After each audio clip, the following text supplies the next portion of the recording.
മഞ്ഞള്, കറുക, മുക്കിറ്റി ഇതൊക്കെ ആ ഭാഗത്തുണ്ടെങ്കിൽ വെച്ചടി കയറ്റം വേണം കേട്ടോ. നിങ്ങളെ വീട്ടിൽ ഇതൊക്കെ ഉണ്ടെന്ന് എല്ലാവരും ശ്രദ്ധിച്ചു നോക്കണം. ഹായ് ഹലോ, രാജീവ് വ്ളോഗ്സിലേക്ക് എല്ലാവർക്കും വലിയൊരു സ്വാഗതം.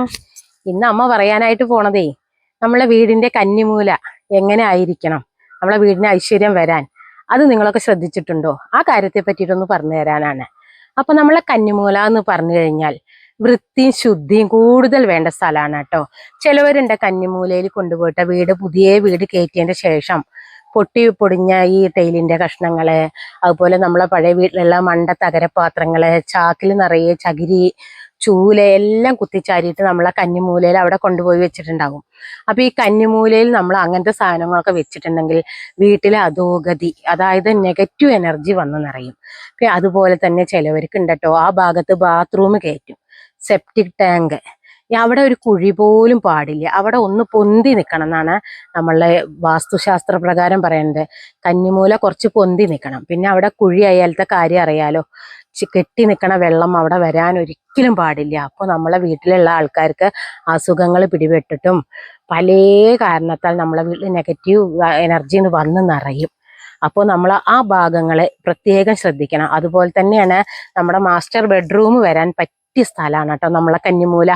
അവിടെ നമ്മളെ മാസ്റ്റർ ബെഡ്റൂം ഉണ്ടെങ്കിൽ ഒരു കാര്യം നമ്മൾ പ്രത്യേകം ശ്രദ്ധിക്കണം. ആ ഭാഗത്ത്, ആ കന്നിമൂല ഭാഗത്തേക്ക് നിങ്ങൾ ബാത്റൂം ഉണ്ടെങ്കിൽ അതിപ്പോൾ തന്നെ പൊളിച്ചു മാറ്റിക്കോളൂ. നമുക്ക് അധോഗതി വരും. കാരണം ആ കന്നിമൂലയിൽ ബാത്റൂം വന്നോടത്തൊക്കെ ഉയർച്ച ഇല്ലാതെ ഒരുപാട് അനുഭവങ്ങൾ കണ്ടിട്ടുണ്ട് ഞാൻ. അവരൊക്കെ പൊളിച്ചു മാറ്റിയപ്പോൾ അവരുടെ വീട്ടിലൊക്കെ സമ്പന്നത വന്നിട്ടുണ്ട്. പിന്നെ അതേപോലെ തന്നെ നമുക്ക് പണവും അതുപോലെ നമ്മളെ ആധാരങ്ങള്, ബാങ്കിലത്തെ പാസ്ബുക്ക്, ATM കാർഡ്, ഇങ്ങനെയൊക്കെ വെക്കാനുള്ള അലമാറ നമ്മളെ കന്നിമൂല തെക്ക് ഭാഗത്തുനിന്ന് വടക്കോട്ട് മുഖമായിട്ട് നിങ്ങൾ വെച്ചിട്ട് നോക്കൂ. ചെറിയൊരു ഇനിയിപ്പോൾ നമ്മളെ അലമാറകൾ വീട് കയറ്റുന്ന സമയത്ത് കിഴക്കോട്ട് മുഖമായിട്ടും വടക്കോട്ട് മുഖമായിട്ടും പലയിടത്തേക്കും മുഖമായിട്ടൊക്കെ നമുക്ക് അറിയാതെ വന്ന് പെട്ടിട്ടുണ്ടാവും. എങ്ങനെയെന്ന് അറിയണില്ല അല്ലേ. അപ്പോൾ നിങ്ങൾ സെപ്പറേറ്റ് ആയിട്ട് ചുമരുമ്പെന്നെങ്കിലും ഒരു ചെറിയ അലമാറ അവിടെ നിർമ്മിക്കണം. കൂടുതൽ എടുത്തോളുക. എന്നിട്ട് നമ്മളുടെ ബാങ്കിലത്തെ പാസ്ബുക്ക്, ATM കാർഡ്, സ്വർണ്ണാഭരണങ്ങള്, പൈസ ഇപ്പോൾ എല്ലാവരും ഫോണിലാണ് അല്ലേ. എങ്കിലും നമ്മളെ നല്ല നല്ല ഡോക്യുമെന്റ്സ് ഒക്കെ അതിൻ്റെ ആ ഭാഗത്തായിരിക്കണം. നമ്മൾ എങ്ങനെ വടക്കോട്ട് മുഖമായിട്ട് തെക്ക് ഭാഗത്തെ ചുമരിൽ നിങ്ങളെ കന്നിമൂല ഭാഗത്ത് വെക്കാൻ എല്ലാവരും ശ്രദ്ധിക്കണം. പിന്നെ പ്രത്യേകം നിങ്ങൾ ശ്രദ്ധിക്കണം കേട്ടോ. നമ്മൾക്കുണ്ട് അടിക്കാട്ടൊക്കെ. നമ്മൾ അടിക്കാട്ടെന്ന് പറഞ്ഞു കഴിഞ്ഞാൽ ചപ്പ് ചവറ് കടലാസും ഒക്കെ അടിച്ചു കൂട്ടിയിട്ട് നമ്മളാ ബെഡ്റൂമിന്റെ അവിടെ എവിടെയെങ്കിലും ചിലവരുണ്ട് മൂലയിലേക്ക് മാടുന്ന സമയമില്ലാത്തവർ. അത് എപ്പോഴും നമ്മൾ എന്ത് ചെയ്യണം, അടിച്ചു കോരിക്കളയണം നമ്മളെ ഉള്ളിലും. അതേപോലെ തന്നെ നമ്മൾ പുറത്തും അവിടെ ഒരിക്കലും അടിക്കാട്ട് പറഞ്ഞാൽ ചപ്പിലേക്ക് അവിടെ കൂട്ടിയിടരുത്. ചിലവര് അവിടെ കത്തിക്കും കൂട്ടിയിട്ടിട്ട്. ഒരിക്കലും അവിടെ നമ്മൾ ചപ്പില കൂട്ടിയിട്ട് കത്തിക്കരുത്. കാരണം നമ്മൾക്ക് നെഗറ്റീവ് എനർജി വന്നെന്ന് അറിയുള്ളൂ. അവിടെ പോസിറ്റീവ് നിൽക്കണം എന്നുണ്ടെങ്കിൽ അവിടെ എപ്പോഴും വൃത്തിയും വെടുപ്പും ശുദ്ധവും.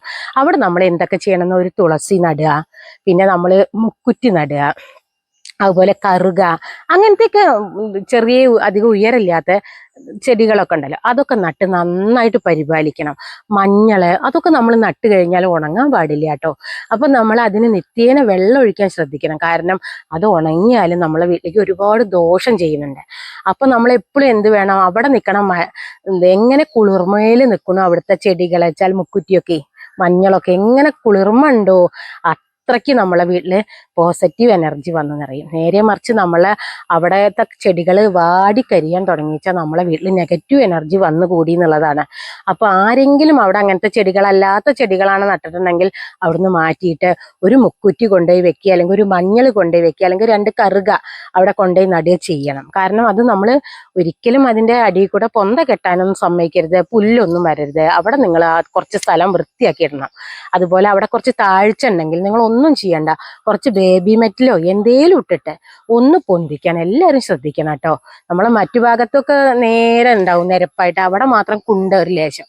അപ്പോൾ ഇവിടുത്തെ ബേബി മെറ്റൽ കോരിയിട്ടെങ്കിലും അവിടെ കൊണ്ടുപോയിട്ട് നമുക്ക് സ്ത്രീകൾക്ക് തന്നെ സാധിക്കും. ചിലര് പറയും ഇതൊക്കെ അന്ധവിശ്വാസം. ഇതൊന്നും അന്ധവിശ്വാസം അല്ല കേട്ടോ. ഇതൊക്കെ നമ്മളെ വീട്ടിലേക്കുള്ള ഒരു ആവശ്യങ്ങൾ മാത്രമേ ഉള്ളൂ. അല്ലാതെ ഇതിലൊരു അന്ധതി, ഒരു വിശ്വാസത അതൊന്നും അല്ല. വാസ്തു എന്ന് പറഞ്ഞു കഴിഞ്ഞാൽ അതൊന്നും അന്ധവിശ്വാസമല്ല. വാസ്തുശാസ്ത്രം ഒരു സത്യമായ ശാസ്ത്രമാണ്. വാസ്തു എപ്പോഴും നല്ലതാണ് നോക്കണത്. അല്ലാതെ ഇതിലൊന്നും ഒരു അന്ധവിശ്വാസം പറയണില്ല കേട്ടോ. കാരണം ഞങ്ങളെ വീട് പഴയ വീടാവുമ്പോൾ ഇവിടെ ഒരു അത്യാവശ്യം വിവരമുള്ള ഒരാൾ വന്നിട്ടുണ്ടായിരുന്നു. കാണിപ്പയ്യൂരിന്റെ ഒരു ശിഷ്യനാണ്. അപ്പൊ അദ്ദേഹം എൻ്റെ അടുത്ത് പറഞ്ഞു തന്നിട്ടുള്ള കാര്യങ്ങളാണ് ഞാൻ പറഞ്ഞത്. ഇങ്ങനെയൊക്കെ ചെയ്തു കഴിഞ്ഞാലേ വീട്ടിലേക്ക് ഗുണം ഉണ്ടാവുള്ളൂ. പിന്നെ അവിടെ ചിലവർ കിണർ കുത്തൊക്കെ ചെയ്യും. കിണർ അവിടെ കുഴിയൊന്നും പാടില്ല അത്രേ. അവിടുന്ന് വെള്ളം എടുത്ത് കുടിച്ചാൽ നമുക്ക് അധോഗതിയാണ് അത്രേ. അപ്പൊ നമ്മൾ കിണറിന്റെ സ്ഥാനം അറിയാലോ, വടക്ക് കിഴക്ക് ഭാഗം, അവിടെ തന്നെ കിണർ കുത്താൻ ശ്രദ്ധിക്കണം എല്ലാവരും.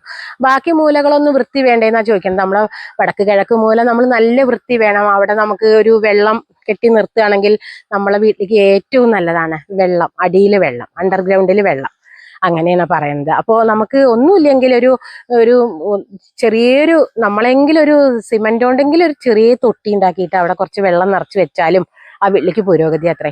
കിണർ കുറെ ദൂരത്താവും, ഇപ്പൊ ചിലവർക്ക് പൈപ്പ് ലൈൻ ആവും. അപ്പോൾ അവിടെ എന്നോട് അദ്ദേഹം പറഞ്ഞു, ഒന്നും വേണ്ട, നിങ്ങളൊരു ടാങ്ക് വാങ്ങിയിട്ട് ഇവിടെ ഈ വടക്ക് കിഴക്ക് ഭാഗത്ത് നിങ്ങൾ അവിടെ വെച്ചോളൂ. അതുപോലെ തന്നെ ടെറസിന്റെ മുകളിലാവുമ്പോൾ നിങ്ങൾ തെക്ക് പടിഞ്ഞാറ് ഭാഗത്തേക്കോ അല്ലെങ്കിൽ തെക്ക് ഭാഗത്തേക്കോ ഒക്കെ ടാങ്ക് വെക്കാവുള്ളൂ എന്നുള്ളത്. അപ്പൊ നമ്മൾ കിഴക്ക് ഭാഗത്തല്ല അത്ര ടാങ്ക് വെക്കേണ്ടത്. അപ്പൊ നമ്മൾ ഉയരത്ത് വെക്കുമ്പോൾ കിഴക്ക് ഭാഗത്ത് ടാങ്ക് വെക്കരുത് അത്ര, അപ്പൊ താഴത്ത് അത്ര അവിടെ വെക്കുക. ഇങ്ങനെയൊക്കെ നമ്മൾ ചെറിയ ചെറിയ കാര്യങ്ങളൊക്കെ ശ്രദ്ധിച്ചു കഴിഞ്ഞാൽ നമ്മളെ വീട്ടിലത്തെ നെഗറ്റീവ് എനർജി ഒക്കെ പോകും. നമ്മളെ വീട്ടിൽ എപ്പോഴും ഉമ്മർത്ത വാതിലിന്റെ കയറി വരുന്നിടത്ത് നമ്മൾ ചെരുപ്പ് ഊരിടുക, ഇതൊക്കെ നമ്മളെ വീട്ടിലേക്ക് വാസ്തുശാസ്ത്ര പ്രകാരമാണെങ്കിലും അല്ലെങ്കിലും ദോഷം തന്നെയാണ് അല്ലേ. ചെരുപ്പൊന്നും ആരും ഉമ്മറവാതിലിന്റെ നേരിക്ക് ഇടരുത്. അപ്പൊ ഇങ്ങനെ വീടിന്റെ 4 പുറയും ഉള്ളിൽ നമ്മൾ നല്ല വൃത്തി വേണം. പിന്നെ അടുക്കളയുടെ കാര്യം നിങ്ങൾക്ക് അറിയാലോ. അടുക്കളയിൽ ചിലവരൊക്കെ ഈ മരുന്നിന്റെ പാത്രങ്ങളും പിന്നെ ഒഴിഞ്ഞ മരുന്നിന്റെ കുപ്പികള്, അതുപോലെ തന്നെ നമ്മൾ കഴിക്കണ ഗുളിക കഴിച്ചു കഴിഞ്ഞിട്ടുള്ള തോടുകള്, ഇതൊക്കെ അങ്ങനെ അവിടെ അങ്ങനെ കൂട്ടി വെക്കും. അതൊക്കെ നമ്മളെ വീടിന് നെഗറ്റീവ് എനർജിയാണ്. അങ്ങനത്തെ സാധനങ്ങൾ, പൊട്ടിയ പാത്രങ്ങള്, നമുക്ക് ആവശ്യമില്ലാത്തൊക്കെ നമ്മൾ എപ്പോഴും വൃത്തിയിലും അടുക്കിലും ചിട്ടയിലൊക്കെ അടുക്കളയും കൊണ്ട് നടക്കണം. അപ്പൊ വീടിന്റെ എവിടെയും വൃത്തികേടാക്കി ഇടണം എന്ന് ആരും പറഞ്ഞിട്ടില്ല. എവിടെയും സമ്പൂർണമായ വൃത്തി കൊണ്ടുവന്നാലാണ് ആ വീട്ടിലെ ഒരു വൃത്തിയുള്ള അന്തരീക്ഷം ഉണ്ടാവുള്ളൂ. അങ്ങനെയാകുമ്പോൾ നമുക്ക് അസുഖങ്ങൾ കുറയും. അപ്പൊ നമ്മളെ വീട്ടിലേക്ക് എന്തായി, പോസിറ്റീവ് എനർജി വന്നു നിറയും. അസുഖങ്ങൾ വന്നാൽ വീട്ടിൽ എന്തായിരിക്കും, നെഗറ്റീവ് എനർജി ആവില്ലേ. അപ്പൊ വൃത്തിഹീന ആവരുത്. വെള്ളം കെട്ടി അവിടെയും ഇവിടെയും നിന്ന് കൊതുകളൊന്നും വരാതെ എല്ലാവരും ശ്രദ്ധിക്കണം. വാസ്തു അല്ലെങ്കിലും വാസ്തുവിലാണെങ്കിലും വൃത്തി എവിടെയും നമുക്ക് നല്ലതാണ്. അപ്പൊ ഇത്രയൊക്കെ ഉള്ളൂ ഇന്ന് എനിക്ക് പറഞ്ഞു തരാൻ. ഇതൊക്കെ എല്ലാവർക്കും ഇഷ്ടപ്പെട്ടു എന്ന് വിചാരിക്കുന്നു. ഇഷ്ടപ്പെട്ടെങ്കിൽ എല്ലാവരും ലൈക്ക് ചെയ്യുക, ഷെയർ ചെയ്യുക, സബ്സ്ക്രൈബ് ചെയ്യുക, കൂട്ടത്തിൽ ബെല്ലൈക്കൻ ഒന്ന് അമർത്തുക. അപ്പോൾ ഓൾ എന്നൊരു ഓപ്ഷൻ വരും. അപ്പോൾ അതും കൂടി ഒന്ന് എനേബിൾ ചെയ്യണം. അപ്പോൾ ഇങ്ങനത്തെ കൊച്ചു വിവരങ്ങളൊക്കെ എനിക്കുണ്ട് കേട്ടോ. വീട്ടിലെ കാരണന്മാർക്കൊക്കെ അത്യാവശ്യം അറിവുള്ളവരായിരുന്നു എൻ്റെ അച്ഛനൊക്കെ. അദ്ദേഹമൊക്കെ പറഞ്ഞു തന്നിട്ടുള്ള കുറച്ച് കാര്യങ്ങളൊക്കെ ഇനിയും പറഞ്ഞു തരാണ്ട്. അപ്പോൾ വീഡിയോ ലോങ് ആകുമെന്ന് വിചാരിച്ചിട്ട് ഞാൻ ഇപ്പം നിർത്തുകയാണ്. അപ്പം പുതിയൊരു വീഡിയോ ആയിട്ട് വരുന്നതായിരിക്കും. ബൈ.